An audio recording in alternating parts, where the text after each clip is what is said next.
Live from a bunker in the heart of the Ozarks, a podcast that's glad Cherokee Bill isn't here to see if we talk too much. It's Sif Pop. Welcome to Sif Pop Weekly, streaming live most Saturday mornings or Sunday afternoons, or available to download later in your podcast feed, unless, of course, you're a patron. Patrons get perks. Patrons get those perks. Woo! I'm your host, Aaron Dicer, and he wrote me a 78-page plan for his whole podcast career before he was ever on. It's Andrew Ormsby, ladies and gentlemen. Ahoy! And each week we'll chat about movies, TV, and whatever else from the pop culture universe is on our minds. And please welcome our guest this week. A rock in a hard place is what he calls a Monday. It's Dom Fisher. Woo! That was very true. How y'all doing, man? I'm glad to be here. It is so great to have you on. Dom and I met within the last month. We were actually at a Netflix event and got a chance to kind of hang out and chat a little bit. And I was like, I like this guy. Let's get him on the show. And he was very gracious enough to say, hey, I'll be on. So Sure. Welcome to the show for the first time. How you feeling? How's it going?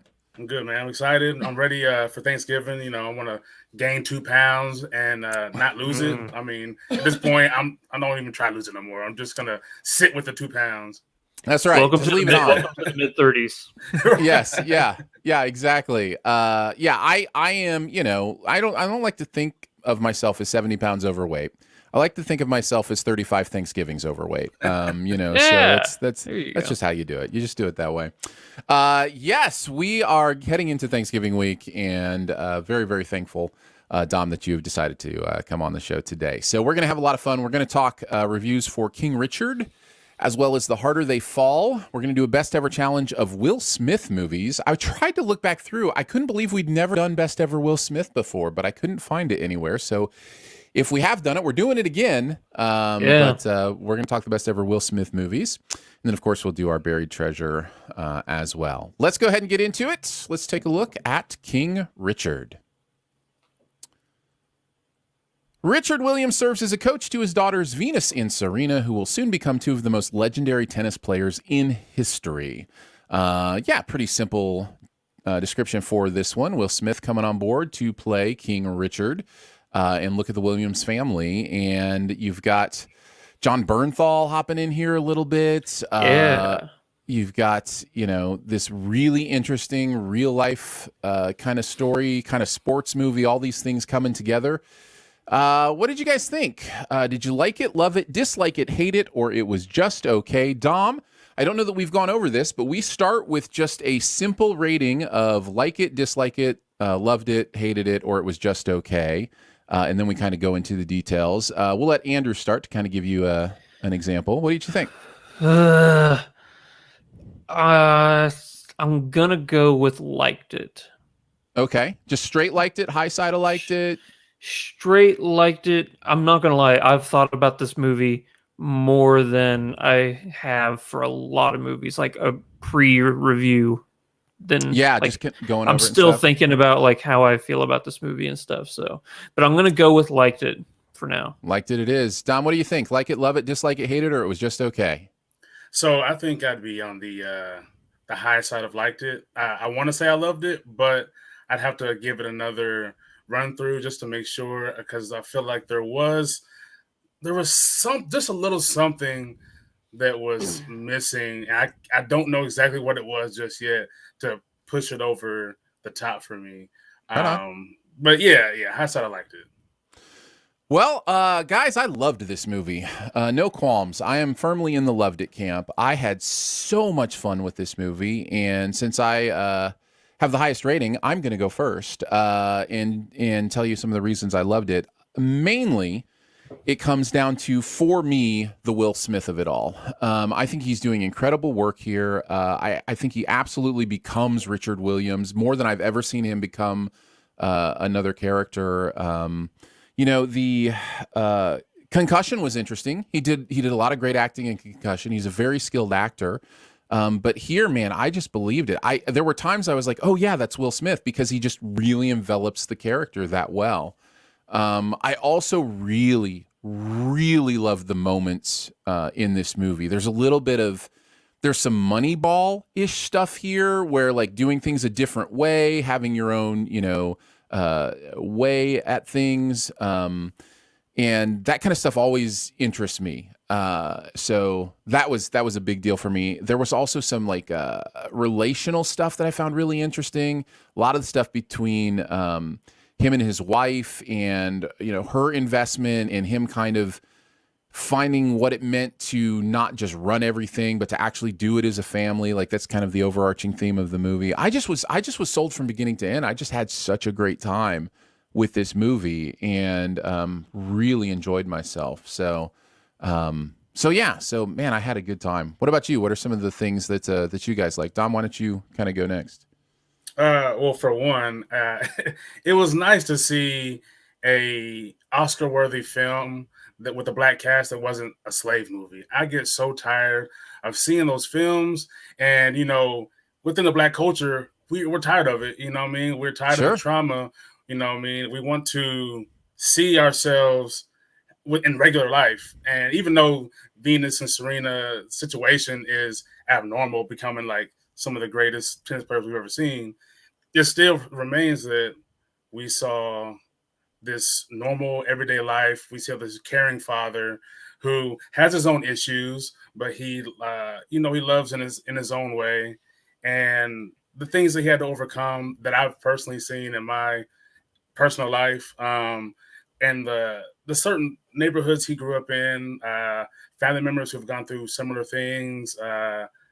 It just was kind of refreshing to see like this overcome without being like super aggressive. He didn't. Sure. He thought about making a really bad decision with the guy when he had his gun in his hand, and things worked out in a way that didn't put him in that situation. So just to see it play out in a positive way was refreshing to see. Yeah, it's interesting. We talk a lot about representation and how important it is. And you mentioned a kind of offshoot of that is the representation, but also the expansive representation. Not just one particular kind of representation, but in all these different avenues and ways. And I think you're absolutely right. I also think it's of note that the director, Ronaldo Marcus Green, person of color himself, and just the I genuinely think 20 years ago or even 10 years ago, a white guy probably directs this movie. You know what I mean? Like, it's, right. We've had those movies. And so there is something to be said about, understanding the culture and being able to put it on screen like that. So yeah, no, I think that's really valuable stuff. Andrew, what about you? Oh yeah, Will Smith, just give the guy his Oscar. I mean, he really becomes Richard Williams in this movie. It's crazy how like you said, like we've seen him transform into characters before, like Pursuit of Happiness or even Concussion most recently. Sure. But this is a different level, something to where it's funny, moments of this I go, Uncle Phil, like, because he becomes like that fatherly figure that we saw Uncle Phil portray for him in Fresh Prince so many times, and I'm like, wow, I've never seen him. Even Pursuit of Happiness, he was a parental figure, and that's the whole point of that movie. But something about this movie, like even the way he walks, the way he carries himself is like it's a different human being, and it was so cool. I knew he had this in him, and I've seen him, get close to this, but he's arrived, at this next step or next era in his career, and I can't wait for if this is the introduction to that new era. We're in for a wild ride ahead of us. Yeah. Would you say a wild ride? I definitely would not. Okay. Definitely fair would enough. not. No. I agree. I mean, what do you guys think? I think he's definitely in the front runner spot for lead actor. From what I've seen, yeah. How cool would that be? That'd be so fun. Get Fresh Prince's Oscar, man. Like that'd be so cool. But and I think he deserves it. I think you're absolutely right. Yeah, I think the best performances I've seen this year has been the actors who have fully committed and given themselves to that role, like Will did. I mean, like you said, he fully became him. Like the accent, the way he spoke. And I'm sure he did a lot of studying because there is interviews he could go back to reference from. But yeah, I mean, and even John Bernthal. Like, I love this character. I mean, it's like you want to laugh at him, but he's also serious too. Like that guy just loves what he does. Yeah, can you believe that guy is the Punisher?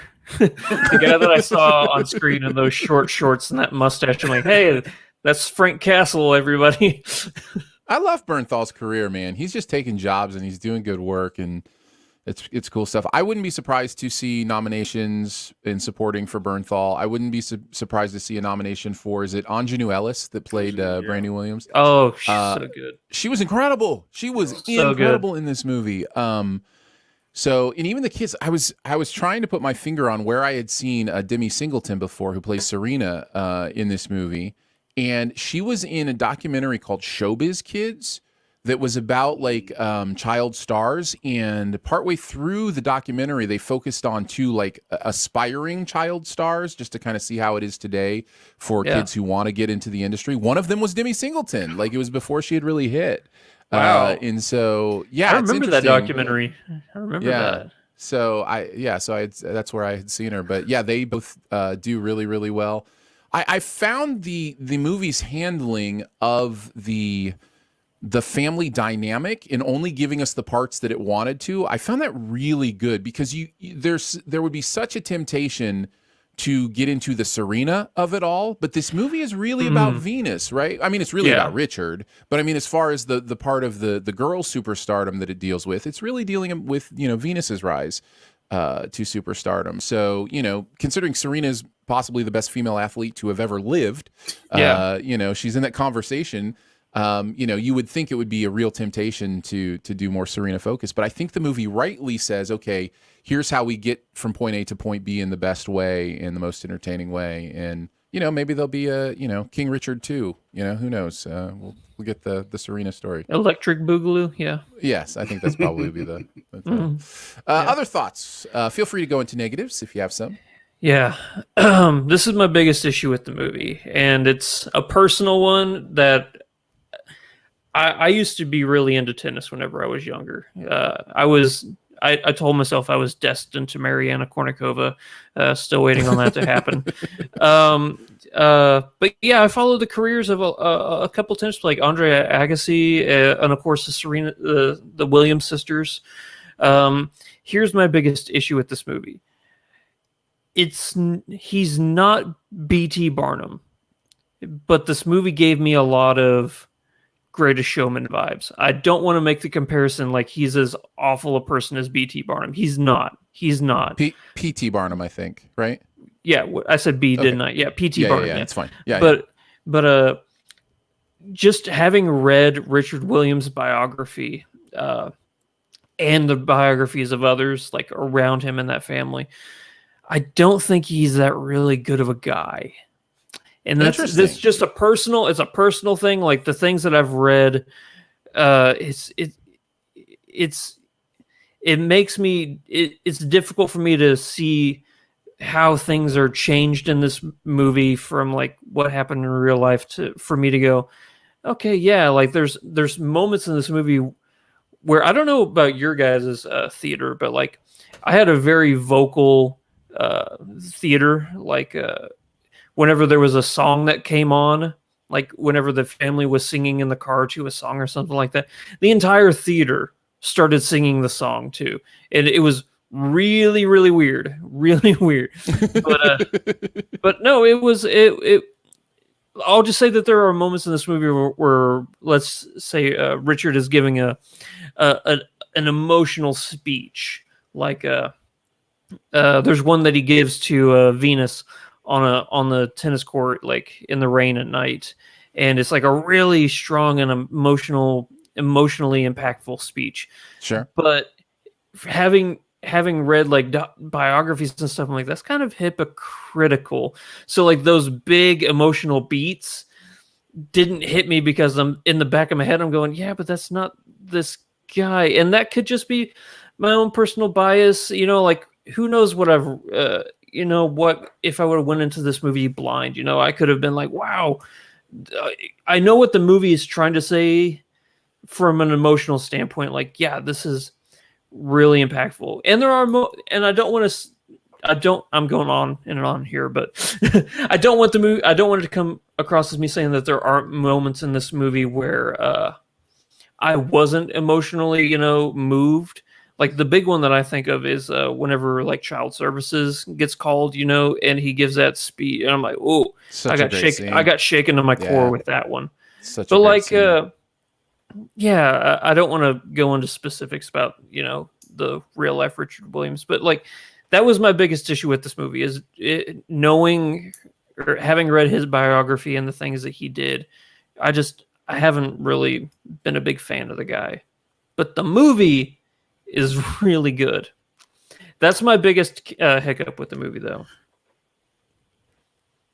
Yeah, it's interesting. I don't know any of the biographical material you're talking about. I do know some of the stuff I've seen recently is that, especially when it was happening, that there was a lot of what many now consider unfair malignment of kind of his practice and his character and who he was as a father, similar to The Neighbor, right? I think that's the Neighbor representation in this movie as well, is like, seeing something from afar and judging it is, it's not always exactly as it seems.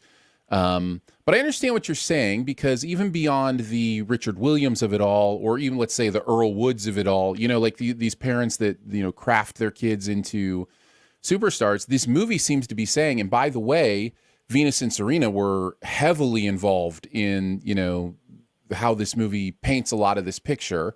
It seems to be saying that his goal wasn't to be, a domineering dad who, turned them into superstars. It was to let them be children and also become superstars, which was a really interesting point to me. It was one of my favorite things about the movie, is that it kind of was like, no, we're going to Disneyland today. Like that kind of stuff. I was like, yeah, that's really interesting.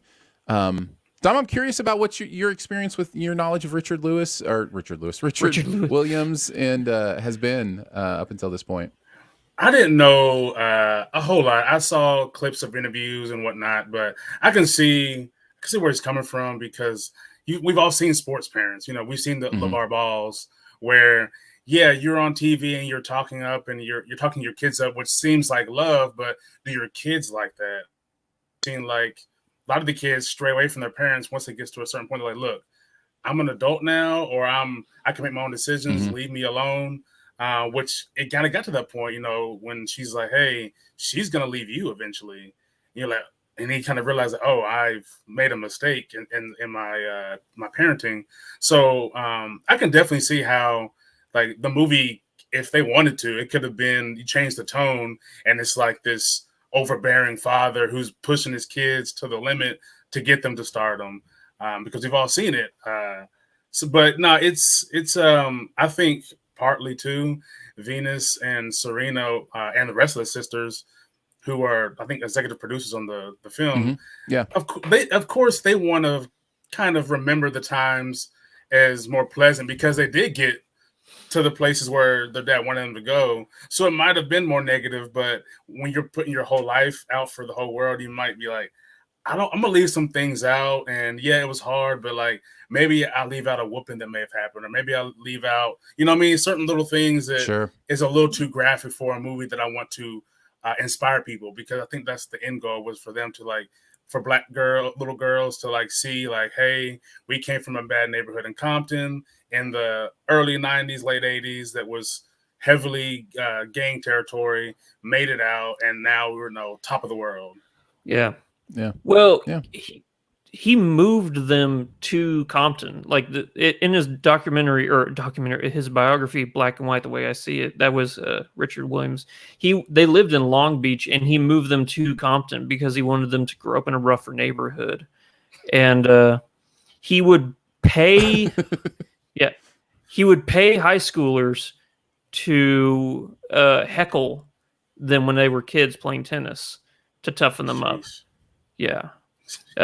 So it's stuff like that you're reading in the book, and you're going, "Hey, where's that scene? Yeah, where's that guy?" Or the scene where he would smash beer bottles on the tennis court to keep Venus and Serena from like playing in certain areas.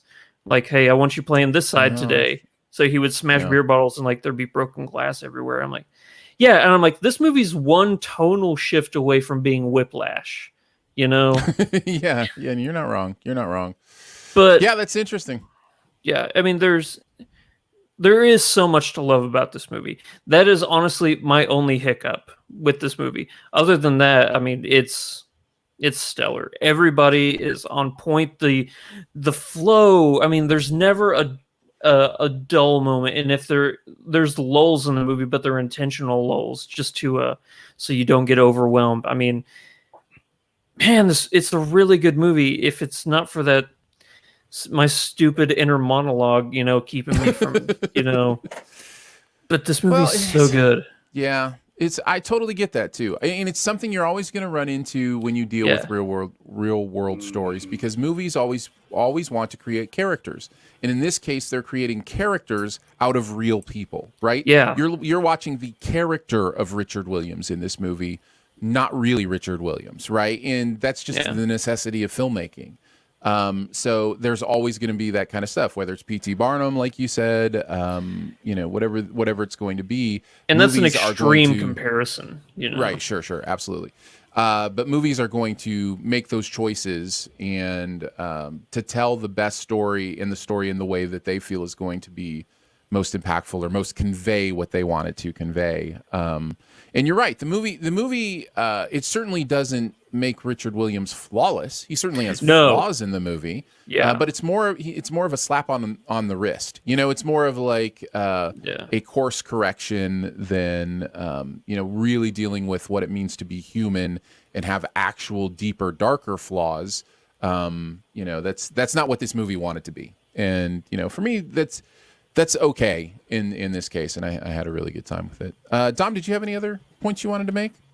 I would just say some of the stuff, not to the extreme of like what the book is, but I think his speech to DCS is kind of maybe what was part of that whole point of the first half is like, I don't want my kids to end up in the streets. I don't want them to be prostitutes. I don't want to be in gangs or whatnot. So he goes to these extreme lengths to like make sure it doesn't happen, because it's, we've all heard like the hood, liquor store, gun store, bad food, and it's easy to fall into these traps. So there is a lot of parents who are going to do, whether it's extreme for themselves, working 3-4 jobs to make sure the kids go to private school, or like, hey, I don't have the means, but I can make sure my kid has a really hard time but is able to overcome a lot of these things to get to a better place.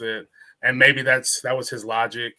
And I think that's what the film was trying to convey a little bit without having to go too dark, was like, hey, I'm hard on them because they're not going to end up being dead at 16, Yeah. Yeah. Dom, are you a father? Stepfather. Stepfather. Okay. Yeah. See, I'm removed from that, so this is another one of those movies where I get a window into what parenthood and how difficult it can be. So. Yeah, it's definitely, it's one of those movies that it's an extension of a conversation that you have growing up Black. Like, hey, these are the things you got to watch out for. Also, the world kind of doesn't like you or doesn't accept you fully, so you're gonna have to do extra. You have to be perfect, like you said. You have to be perfect. So in order to be in these areas, because if you make a blunder, they're looking for a reason to get rid of you already. So it's an extension of a conversation that's already been going on for centuries, really. Yeah. Well, there you go. That is King Richard, and it will be in the conversation for sure come award season, whether it be for Will Smith or I think even the movie will probably get nominated. I'm not sure if it'll win, but probably get a nomination for the movie as well for Best Picture. So we'll see how it does. But yeah, that's King Richard. It is available on HBOMax as well as at theaters, so you can check it out in either place. All right, let's move on to The Harder They Fall. Gunning for revenge, outlaw Nat Love saddles up with his gang to take down enemy Rufus Buck, a ruthless crime boss who just got sprung from prison. The Harder They Fall brings an all-star cast of Idris Elba, Zazie Beetz, Regina King, Jonathan Majors, Lakeith Stanfield, and the list goes on and on and on. I think Delroy Lindo popping up in there as well. He does indeed. This is on Netflix, and kind of my understanding is it's a little bit like the League of Extraordinary Gentlemen for Western characters that were Black. So basically taking real humans and putting them all together in a story that was never true, but they are actual based on, characters from reality. So it's a little bit stylized, a little bit elevated. What did you guys think? Did you like it, love it, dislike it, hate it, or it was just okay? Why don't you go first this time, Don? I love this film. You go. It's a lot of fun. It's one of those ones where, like you said, it's real people and fictional story, but it allows you to into the world and minds of these people without having to go into a possible boring story where you're like, I don't want a history lesson. I want the Wild West, and that's what we got. Yeah. Andrew, like it, love it, dislike it, hate it, or it was just okay? I love this movie. Nice. Yes. Nice. You? I'm falling firmly in the high side of liked it. I'm high side of liked it. Almost into low side of loved it, but we'll get into some of my reasons why. But let's start with you, Dom. Tell us about some of the reasons you love this movie. Well, I mean, initially when I saw the cast, I was like, I have to watch this. Like, this cast is amazing. And there's a lot of, like Zazie, Lakeith Stanfield, Jonathan Majors. They're all just now kind of in this class of actors that are getting all these big parts, and they've done amazing in every single one. Like, Jonathan Majors is slowly becoming one of my favorites to see. Lakeith has been there for a while with Zazie. But just it's funny and it's witty, and like the line delivery. Regina King, like, she can do no wrong at this point. She's only gotten better as her career's progressed. Lakeith's character was probably my favorite because of the way he was able to speak. He knew he was a badass and didn't really take anything too seriously. And then Idris Elba, at first I was like, he's such a big name, but he seems to have like a tempered role. And then towards the end, you're like, oh, okay, this guy's for real. It was a lot of fun, man. Yeah. Andrew, some thoughts from you? Well, you know me, Westerns are my favorite genre, and to see a movie come out that is so fresh for the Western genre is so, like, invigorating. Like, oh, please. It not only is like, oh, I love this movie, but also, oh, please give me more Westerns. The way that this movie has, like, it's a vibrant tone. Like, this is kind of like in the movie a little bit, but like whenever they go to the White Town, everything is just one color palette, just bleak white. But everywhere else, there's like these vibrancy of colors, and it was like, yes, this is something that I haven't seen really from a Western genre, because I think people feel like whenever they make a Western movie, they have to fall into this one, play by numbers. Like it has to be gritty, it has to be dirty, it has to be bleak, or hot. But no, this movie isn't afraid to have vibrant colors. It isn't afraid to have incredibly extravagant action shots and stuff like that. And like Dom said, the cast in this is amazing. I also loved Lakeith Stanfield in this, but I think Regina King is the one who I just keep coming back to. Not only have I had a crush on you since I was a wee lad, but you're killing it in this role. Also, Jonathan Majors, I want to hit on what you said. I mean, he is a young up and coming actor who, whenever you put him in this movie with a cast this stacked, and he is able to have the charm and charisma and the way he carries himself in this movie, that he is going toe to toe with some titans of acting. Mm-hmm. And I am like, you are one that I have to watch out for. I've only seen him in, I think, I didn't like Lovecraft Country, the show. It was just too hard for me to get into. But he was also in another Western, actually, which was not Unforgiven, but it's the Christian Bale one. I forget what the name of it was. I'll have to look it up. But he's one of those that I'm like, I'm just gonna have to watch this guy's career. Hostels, that's the one I'm thinking of. But I'm gonna have to watch Jonathan Majors now, because if this is, I think, his 15th IMDb listed acting performance, if he's doing stuff this early, I am so excited for what's to come. Well, and he's obviously about to, get meteoric as, Kang the Conqueror in the Marvel Universe. And, of course. And that turn in Loki, just that last episode was just so good. Like, it was just like, this guy is so good. He's so good. He's always making choices, right? Like, you can tell in his line delivery, he's always making choices, and they always seem to be the right choices for me, because it's compelling. Just watching him talk is compelling. I love Jonathan Majors. There's going to be a movie in the next 5 years. Like, I can tell he is going to have a performance where he truly, kind of like Will Smith in King Richard, where he is going to fully transform it into a character, and he's going to be unrecognizable. I know that's coming for him, and I cannot wait. I have plenty of great things to say, but obviously I'm on the high side of liked it. I really liked this movie. I think if I had to put my finger on one of my favorite plot lines, one of my favorite threads, you both mentioned Lakeith Stanfield. I would also mention R.J. Kyler, who plays Jim Beckworth. Yeah. Their tete-a-tete was one of my favorite things about this movie. And in hindsight, I'll just say, there's so much foreshadowing that I did not even notice when it was happening about, their story. And I love that kind of stuff. And this movie is full of those kind of things where, the ways the characters relate to each other, the ways they know each other, the information about that stuff is revealed at the perfect time for the most compelling experience. So yeah, I had a blast with this. I think the music in this is so good.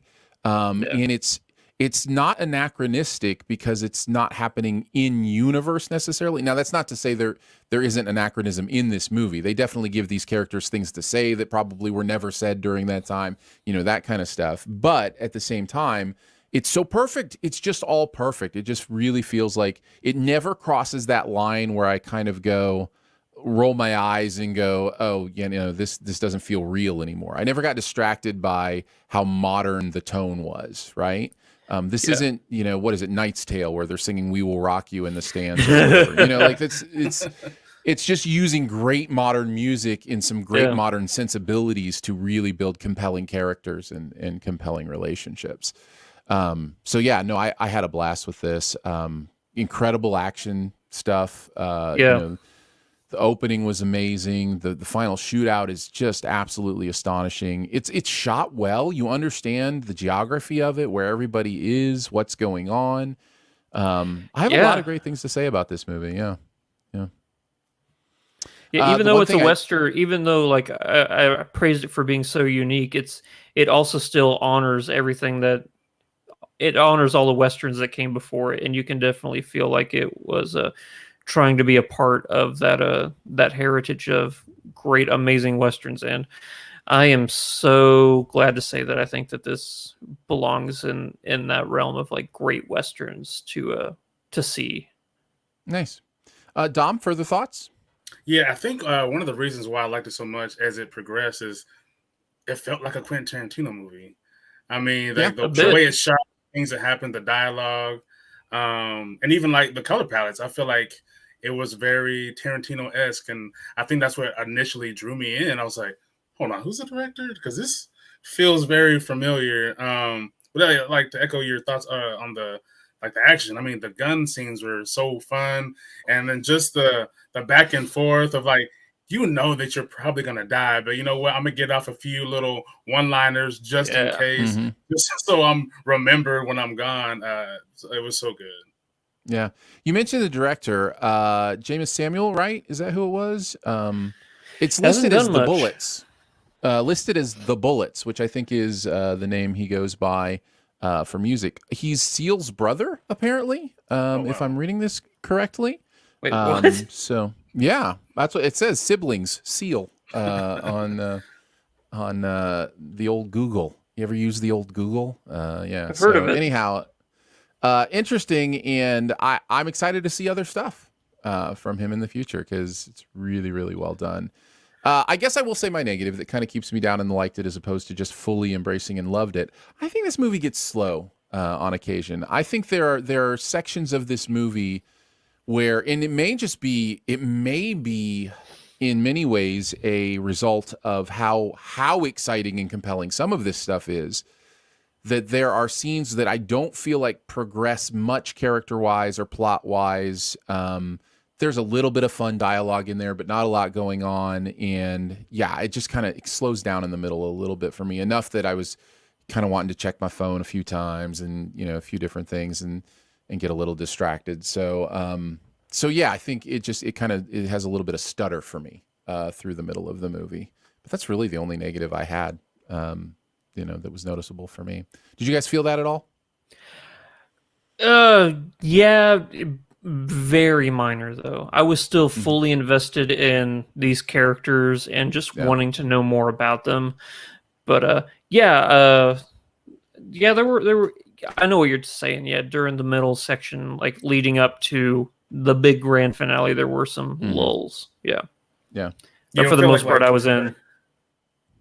Yeah, it felt like some like logistic lulls. Like it was kind of like where we headed, and it was kind of like, it was a lot of gathering of before we head to the big show.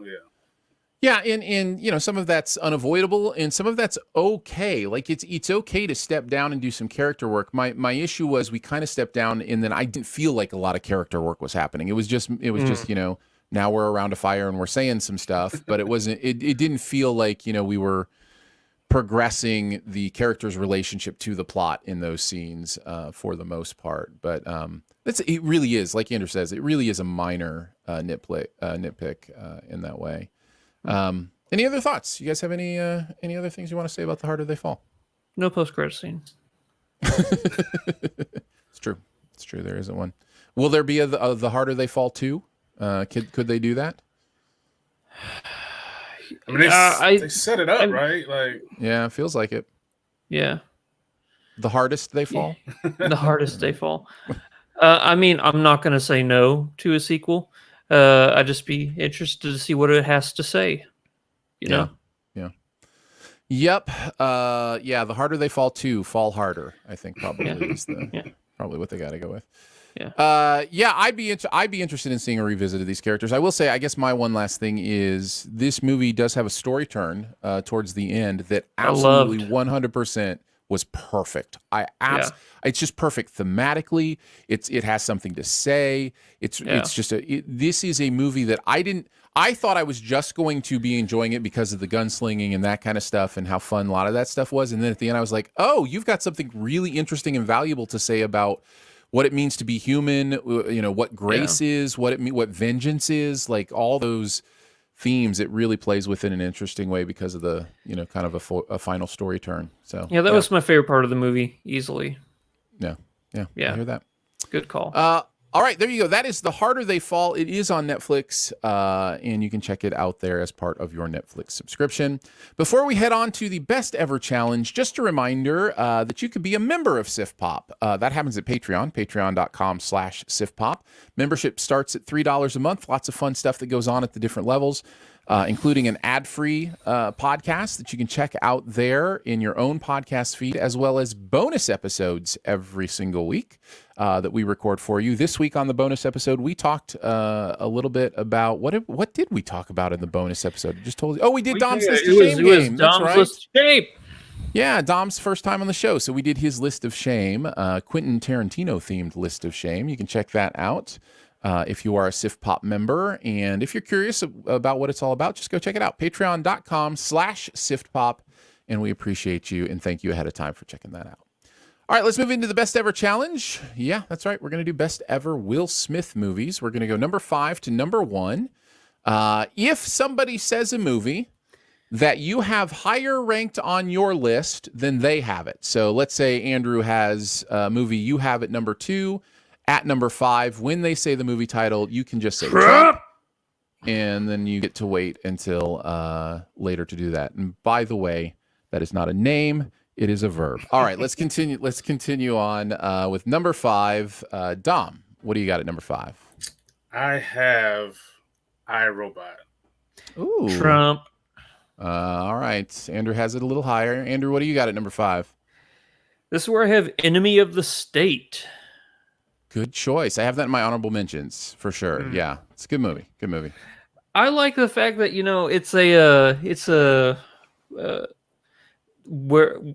secret, government corruption, spy action movie that is from the perspective of a civilian.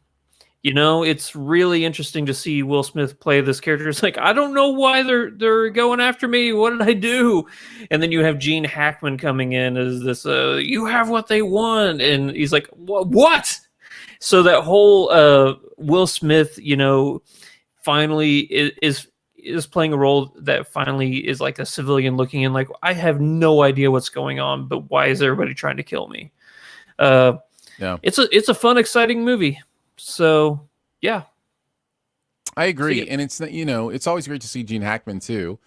He hasn't done a lot of, this was towards the end of his career, right? Was this he only like one of the last movies he did? It was one of the last ones, yeah.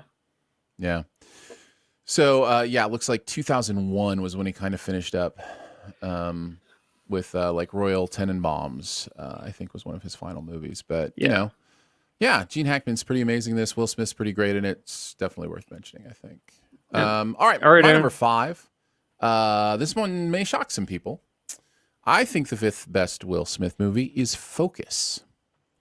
I really like this movie. I think this is one of those underrated Will Smith movies. It's a little edgier, which I think maybe it misses some people because of that. I don't know.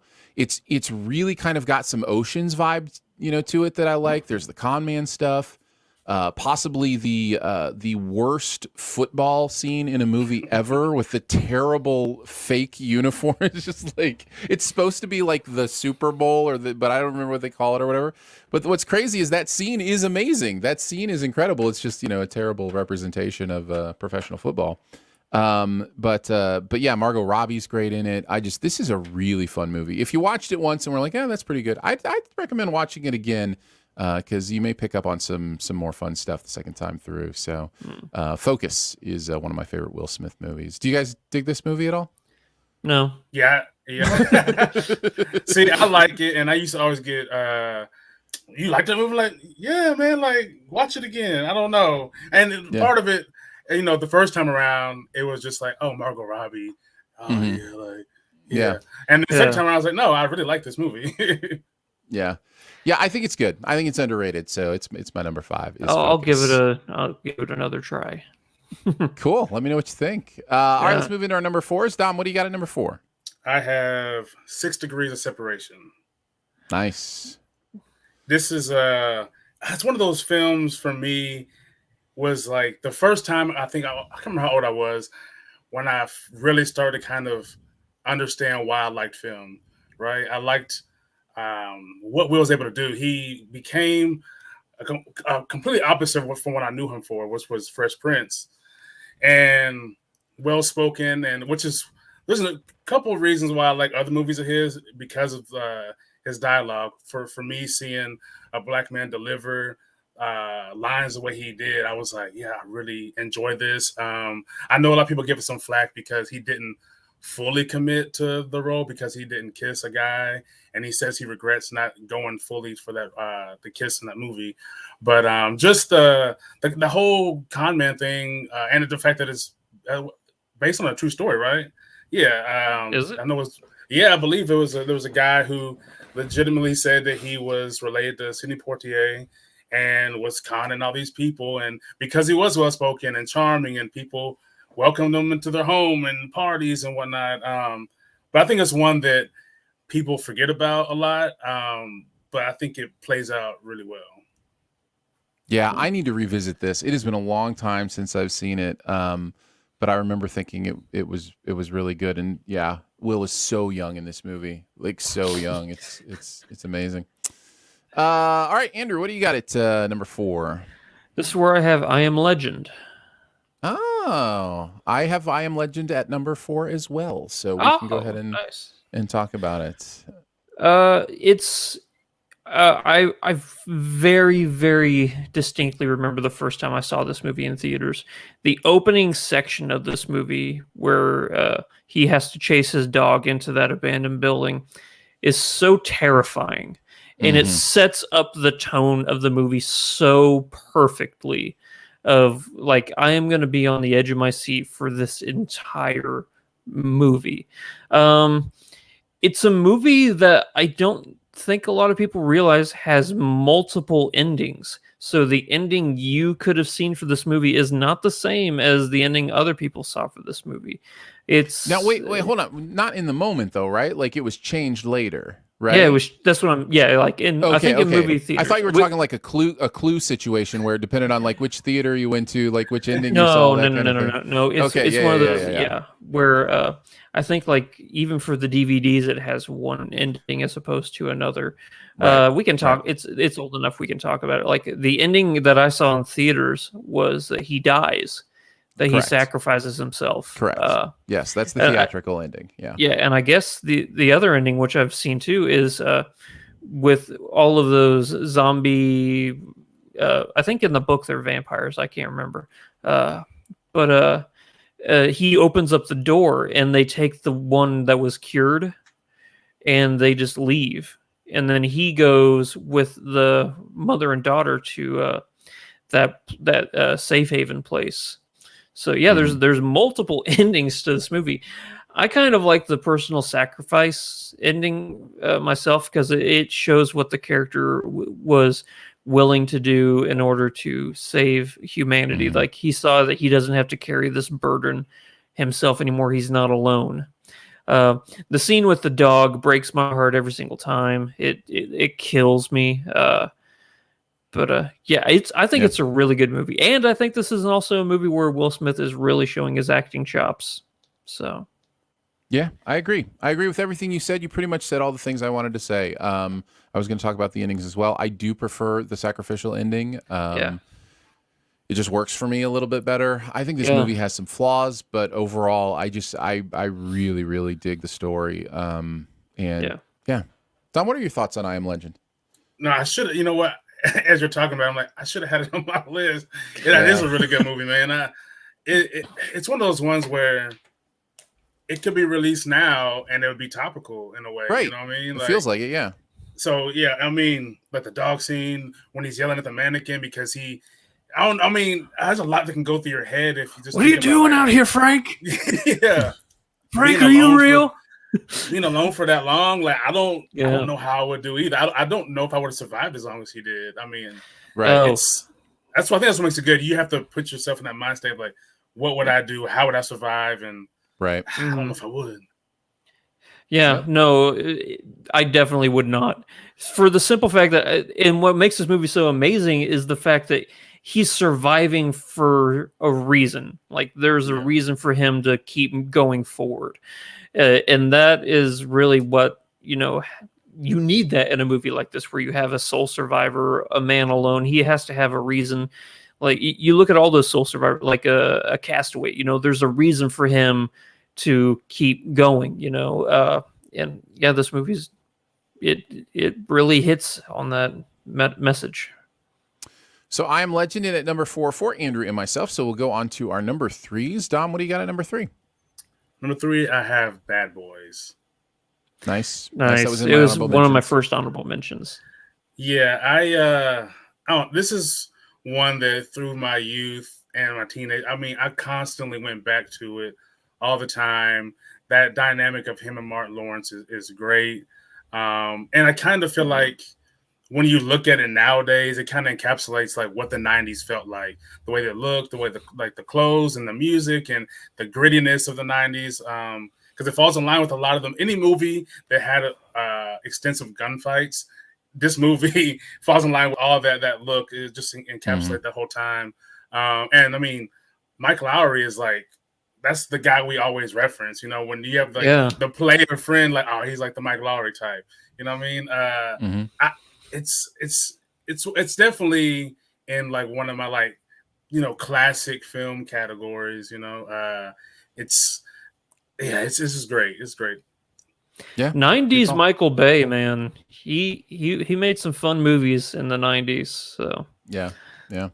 It's a good one. It's a really good one. Andrew, what do you got at number 3? This is where I have Irobot.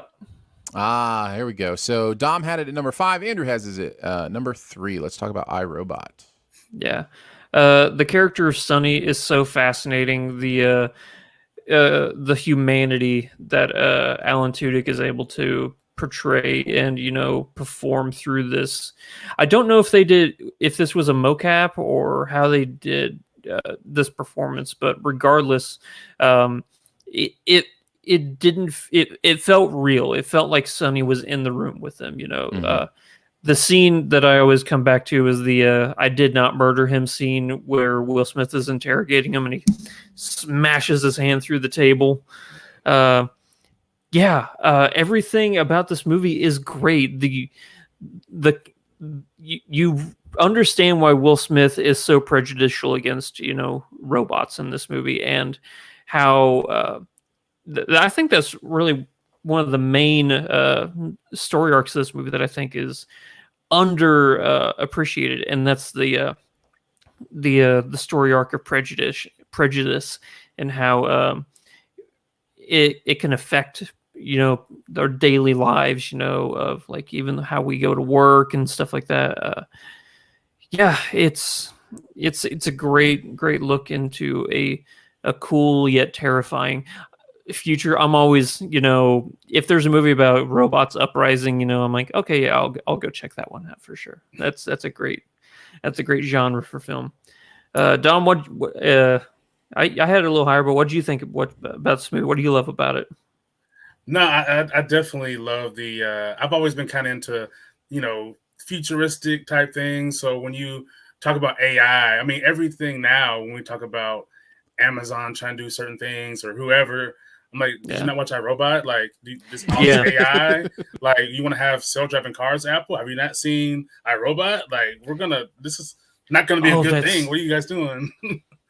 That is one of the coolest scenes in in movie history, is that self-driving car scene in the tunnel. Mm-hmm. And it is still to this day kind of, there's a lot of things that line up. I've seen a lot of body modification that people are trying to start to get into, where they are trying to add robotic pieces to their body just for aesthetics. He has like his arm. Now his was for a reason, but there's a lot of things that are lining up with today, and that some of these writers from these authors have a certain mindset that a lot of us just don't have, and they saw this all coming. Yeah. Yes. Yeah. You watch those Boston Dynamic videos and you're like, have we learned nothing? Yeah. Well, I feel obliged to say, for the audience who knows me very, very well, self-driving cars are the future, and they must happen, and they will save many, many lives. All right, we can move on. All right, Aaron, what do you got at number 3?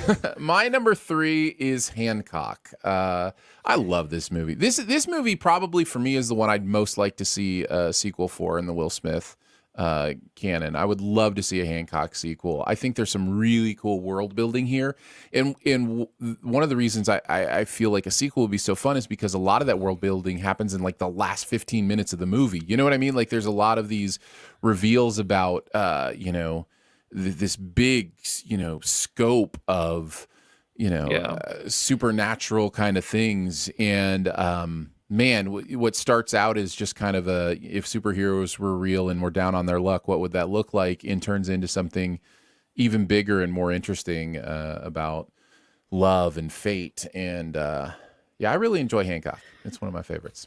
This movie was maligned when it first came out. A lot of people did not like it, but I think as time's gone on, people realize, oh, okay, so I think I finally understand what this movie was trying to say. I'm with you. Yeah. I would love a Hancock sequel. I think, yeah. I don't think it will ever happen, but I like it. I definitely love the, when we're together, we're vulnerable. You know what I mean? I love that love aspect of like, oh yeah, it was so good. That's a good choice of how they piece that together. I mean, it's Will Smith and Charlize, Theron. Like, it's incredible. It's good stuff. All right, on to our number 2s. I would not be surprised if we all had the same number 1 and number 2 in some order, but we'll see. We'll see what happens. We don't. Okay, fair enough. Dom, what is your number 2? I have Ali. Oh, okay. Good choice. Yeah. I think this movie kind of goes in line with what we were talking about with King Richard. He fully became Muhammad Ali. And I think the best aspect of the film was that it talked about not just his boxing, because he's one of the biggest personalities ever, but the times that he was in, and his choices that he made, they were very conscious. Like he wasn't just like doing things for the sake of doing them. He was like, I don't agree with this war. I want to convert to this, and there's a great cast, and it's almost one of those ones that it's really good, but I feel like I wish it was like a mini series so we could really get into the fine detail of it. But I thought Will was fantastic, and he got jacked for it. He started to look like him. He was able to talk like him, and he already had the charisma to be Muhammad Ali. So he was like the perfect person to play this role. Yeah. Good choice. Absolutely. It really is a good choice. Yeah. Andrew, what did you have at number 2? This is where I had The Pursuit of Happiness. Oh, that's my honorable mentions. I should keep my mouth shut about us having the same ones when we obviously all have different ones. We all probably have the same number 1, but no, this movie is it's stellar. It's another one of those performance master classes in how to really become a character. This is based on a true story, right? Yeah. This is based on okay, yeah. So many things I love about this movie. He has so many amazing moments in this movie, like when he talks about with his son playing basketball, and his son's like, I want to be a basketball player when I grow up. And then he's like, no, you should, really focus on an education and stuff like that. And then he realized in that moment, he's like, everything I'm doing in my life is exactly opposite of what I'm teaching my son right now. So he's like, don't let anybody ever tell you what to do, not even me as your dad. You do what you want to do. And it's such a powerful movie. So many amazing moments in it of perseverance. That's what this movie is. It's a story of perseverance and never giving up. So I love it. I think it's a brilliant film. No, it's really, really good. I had it in my honorable mentions for sure. Another one I could probably revisit. A lot of it has drifted away from me since it came out. But yeah, I remember really enjoying it quite a bit. Yeah. So I guess my number 2. Yep. I have Men in Black at number 2. I think this movie is. Oh, all right. Oh. We will wait, Dom. We will wait till you have it, which is, by the way, right now. Time for our number 1s. Dom, pray tell, what is your number one Will Smith movie? It is Men in Black. So good. It's so good. There was and this is like one of the hardest lists I've had to make. Like there's so much to choose from, but I think Men in Black is just the one that when I think of Will Smith, I think of Men in Black first. It opened up a whole world of possibilities of imagination for myself as a kid. Him and Tommy Lee Jones together was a duo I didn't know that I loved. Oh, yeah. It's so good. You know, you got the curmudgeon old guy, and then you got the young hotshot who just like, I'm trying to do everything by myself. And there's a lot of like lessons I took from it when he was like, when Tommy Lee Jones is telling Will, you know, people, or, you know, a person is smart, people are stupid, essentially. Like the mass hysteria, you can't let everybody know this thing because they won't know how to react. And we see it every day, especially over the past couple years. Sure. I was obsessed with Aliens as a kid too. So that movie just sparked everything, all the creativity that I have to this day came from this movie. So yeah, I can't get enough of it. It's one that never gets old. You can watch it back to back to back. And you find something new that you like every time you watch it. Yeah, I totally agree. I think it's so fun. You know, the difference between you and me, Dom, you make this stuff look good. That's the difference. So yeah, no, there's just so many of those lines in this movie, and he's just so charismatic. And yeah, this is great stuff. I love Men in Black. It's so much fun, very creative, good stuff. So yeah, that's my number 2 and Dom's number 1. Yeah. Andrew, your number 1, probably my number 1 as well. What do you got? It's another Will Smith alien movie. We're gonna go with Independence Day. Yeah, that's what I had at number 1 too.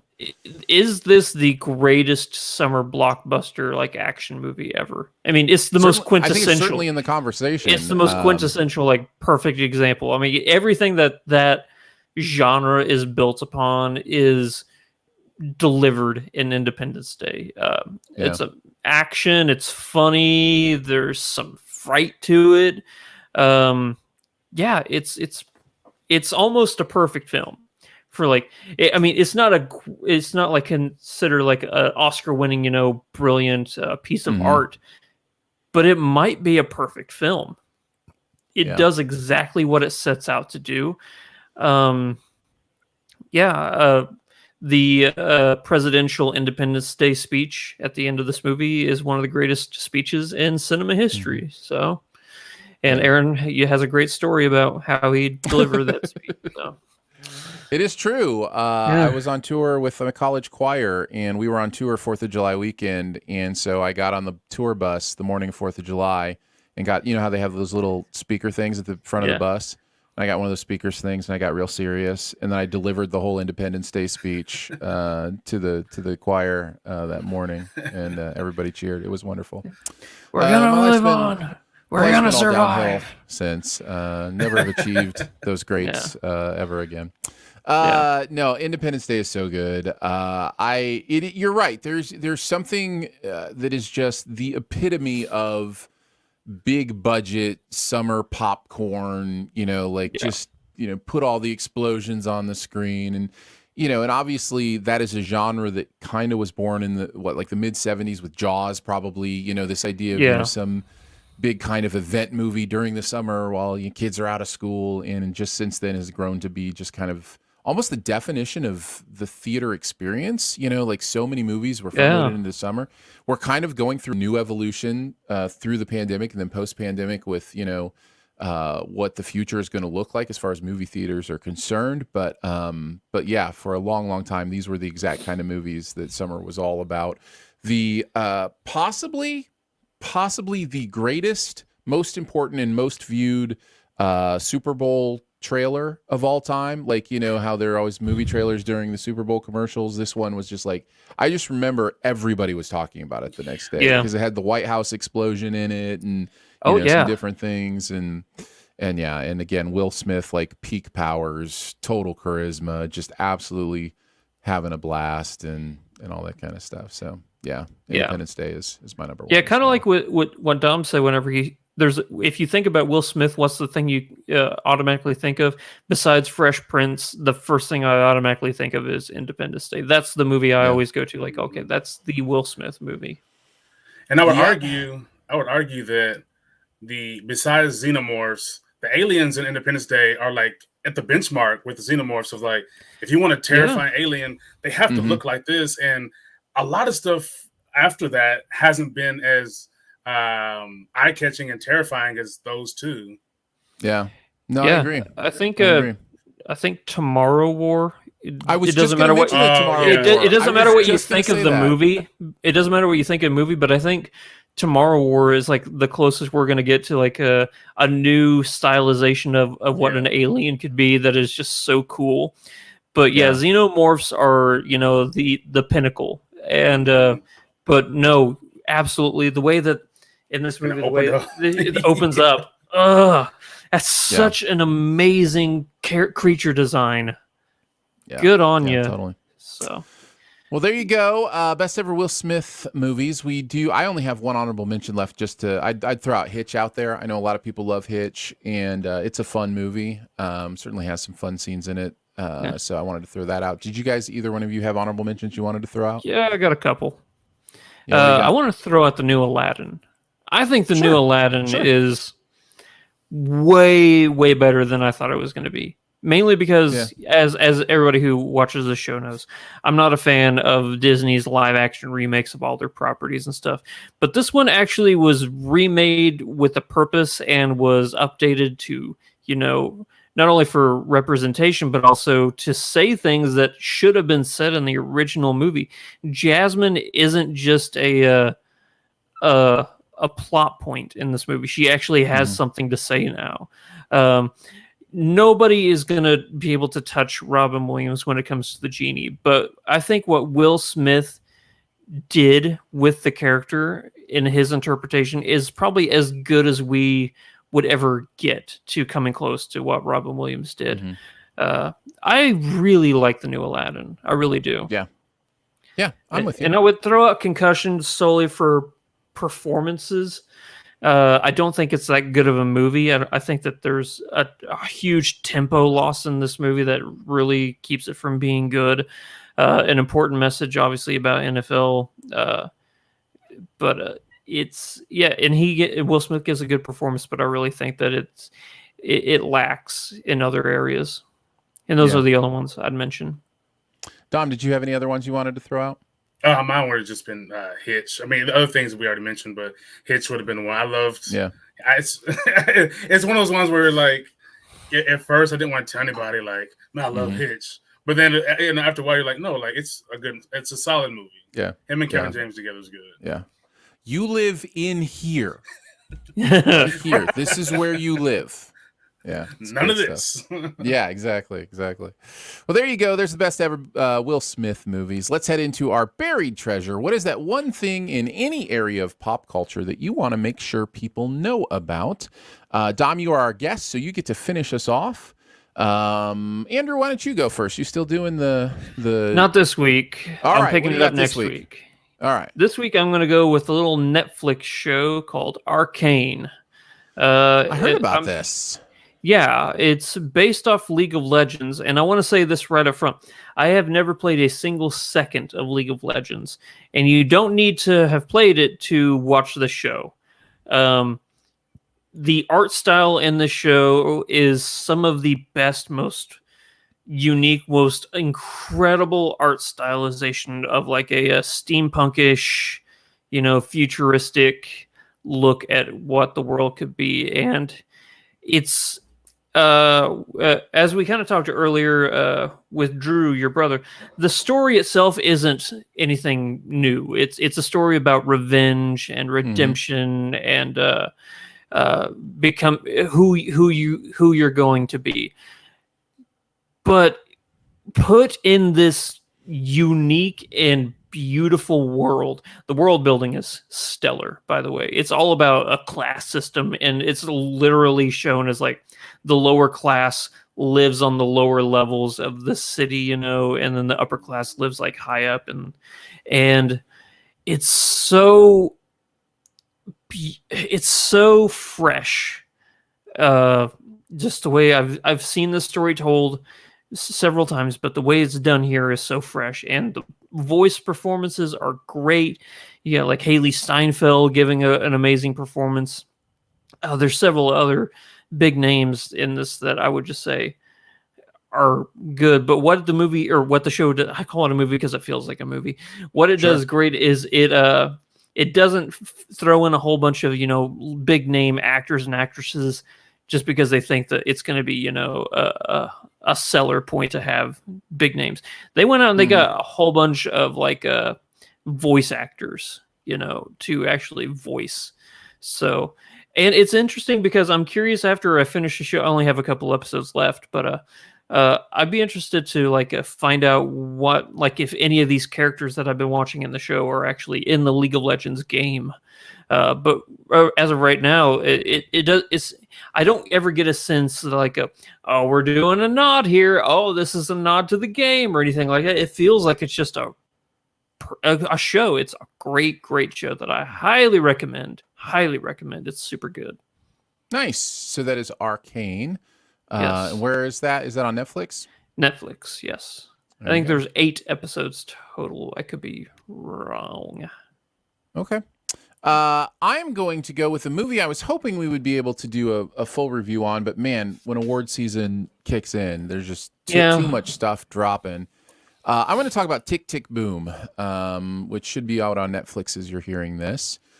I got a chance recently to see it, and boy, did I love this movie. Now, if you know my predilection for musicals, this is not a surprise to you. I absolutely love well-written songs and musical movies.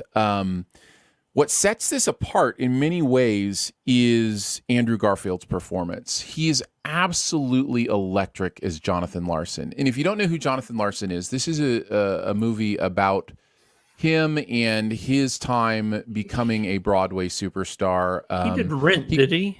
Correct. That is where he really broke big, was with Rent. And of course, he died way too young. I think it was a heart thing that happened to him. And so, yeah, he wrote Rent. But before Rent, his show, his Broadway show, I don't know if it was on Broadway, I think it was, but his show before Rent was Tick, Tick, Boom. So this So in Tick, Tick, Boom is a story about him. So it makes for a really easy way, almost like he wrote his own musical, biopic. And then Lin-Manuel Miranda, who you know from Hamilton and many other things, directed it. I've heard of him. And I think it's really well done. There is a scene, just as one example, there's a song in Tick, Tick, Tick, Tick, Boom that is an over-exaggeration of a marital or relational argument. And it is over-stylized and over-dramatized in a way that it's like, we just have to go through this same thing where we talk about our feelings and, do this kind of thing.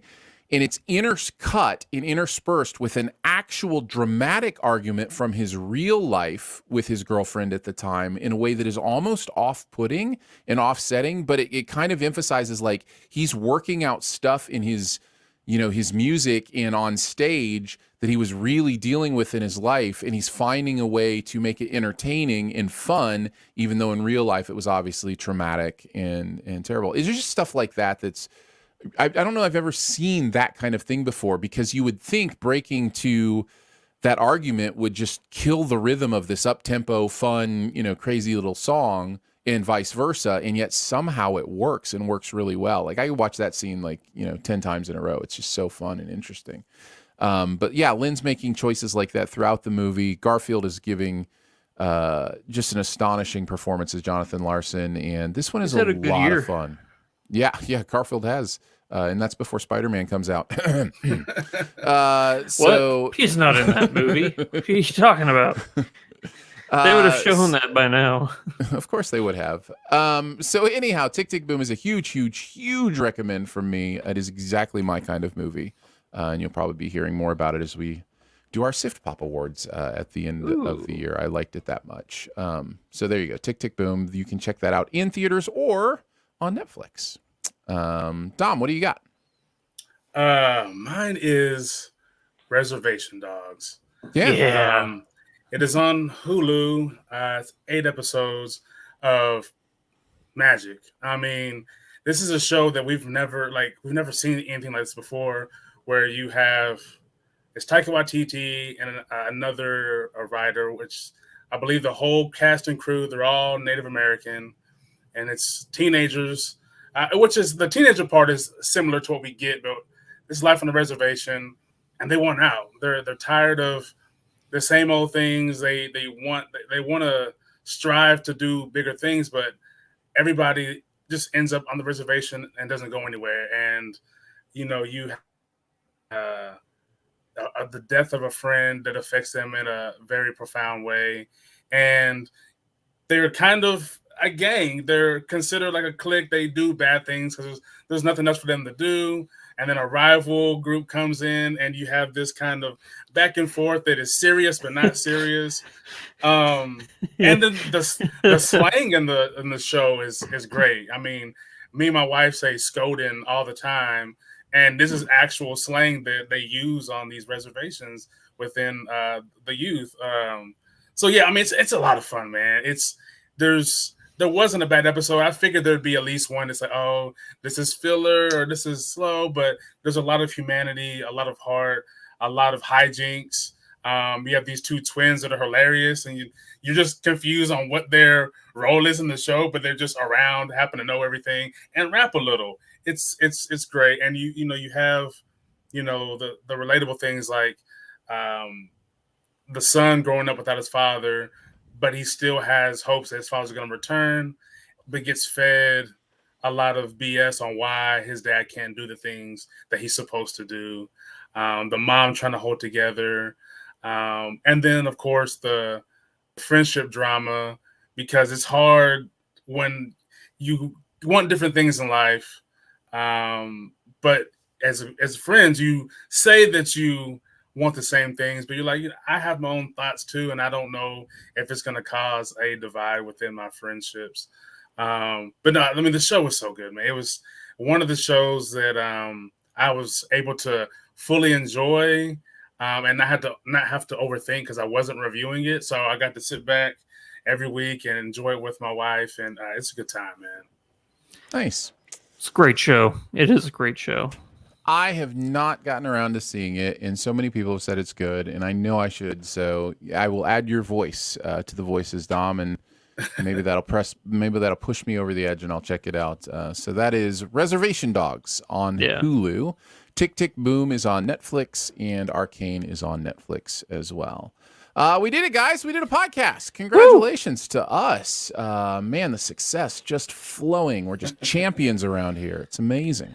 Thanks so much for joining us today. Sif Pop is part of the Studio DNA Podcast Network. You can find out more about other shows on the network at studiodna.media or by searching Studio DNA in your podcast player. Huge thanks to Andrew for hanging out again today. Thank you, buddy. Big thanks to producer Phil for producing the audio and video show. Thanks, Phil. Thanks to Drew for the visuals that go along with the video show. Yeah, buddy. And thanks to Dom Fisher from Geek Vibes Nation for coming by and hanging out with us today. Dom, anything you want to promote? Anywhere you want to send people? Where do you want to have people to check out? Just go to geekvibesnation.com. We have plenty of content over there. Geek Vibes podcast on YouTube.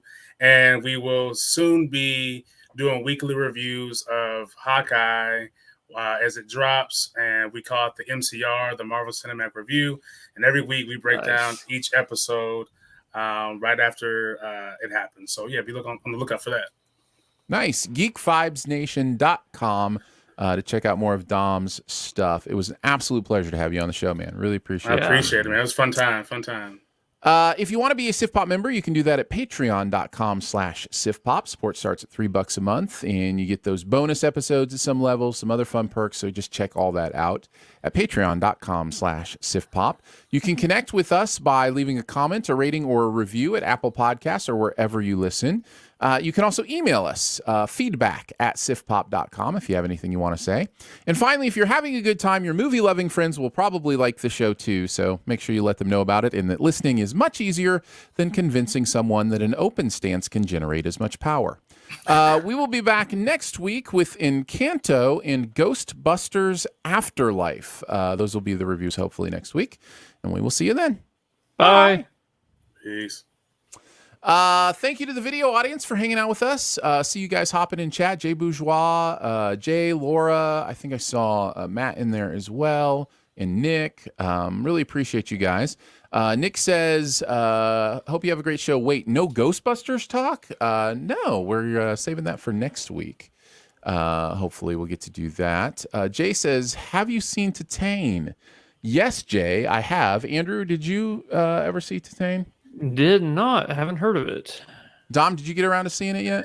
No, but it is supposed to come in the mail for me, so I will be watching it soon. Yeah. I will just say what is that's my review of Titane. No, there's a lot of interesting deep stuff going on here, but boy is it it goes for it. It does some things in this movie. Yeah, this is not one to gather the kids around the television, for sure. Following a series of unexplained crimes, the father is reunited with the son who has been missing for 10 years. Detained and mental, highly resistant to heat and corrosion, with high tensile strength alloys. No, that's not it. That's not it at all. But yes, anyhow, so there you go.